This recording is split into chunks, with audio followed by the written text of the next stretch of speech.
তো এভরিওয়ান, আমাদের বইয়েরগাছি ক্যাফেতে আজকে চলে আসলাম অনেক দিন পর, কেননা বাইরে বাইরে আমার কাজ করতে হয়, টাইম পাই না বাড়ি। তার মধ্যে বাড়ি এসে বন্ধুরা মিলে একটু ক্যাফেতে তো আসতেই হবে। আর ক্যাফেতে এসে দেখলাম ওয়াও, আমরা তো দেখে পাগলই হয়ে গেলাম। আমরা তো ছিলাম মাত্র চারজন, কারণ আমার বন্ধু ওই কোনায় কাকে নিয়ে যেন আছে। আর কোনার বন্ধুকে হাম্বেল রিকোয়েস্ট করে তারপরে পেলাম একটু কোকা কোলা ঠান্ডা। তারপর এখান থেকে ঝট করে বেরিয়ে পড়ি, চলে যাই আমাদের ছোটবেলার স্মৃতিতে।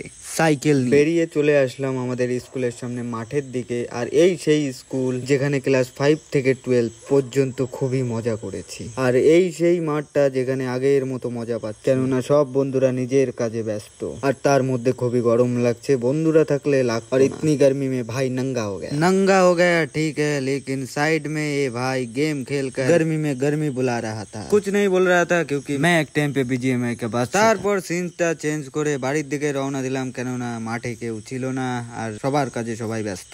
তাই গরমে জামাটা খুলে আমি বাড়ি চলে আসলাম। আর চটিটা খুলে ঘরের মধ্যে ঢুকে দেখলাম মা নেই, বাবা ওইখানে টিভি দেখছে। আর আমি আমার মাকে ফোন করার জন্য তৈরি হচ্ছি। তো ভিডিওটি এই পর্যন্তই রাখলাম, আর লাইক করতে কিন্তু ভুলো না গরমে। আর তার আগে আমার মাকে ফোন করে বলে দাও তার ছেলে বাড়িতে চলে এসেছে। Love you all.